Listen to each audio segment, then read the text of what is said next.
अस्सलामुअलैकुम, कैसे हैं आप सब। उम्मीद करती हूँ आप सब लोग बिल्कुल ठीक होंगे, फुल मज़े में होंगे।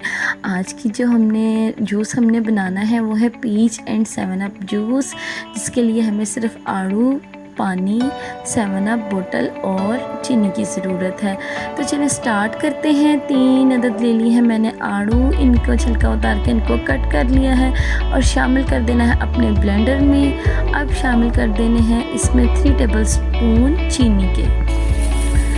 अब हमने शामिल कर देनी है इसमें 7 अप बोतल 2 ग्लास के करीब।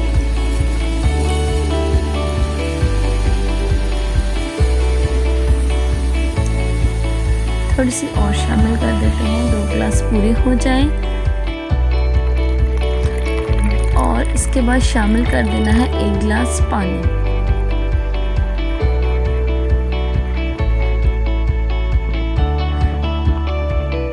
सारी चीज़ों को अब ब्लेंडर में अच्छे से कर लेना है ब्लेंड।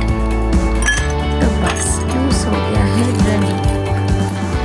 ग्लास में डाल दी है मैंने बर्फ़, हस्बे ज़रूरत, जितना ठंडा आप पसंद करते हैं, जितना आपको पसंद है ठंडा।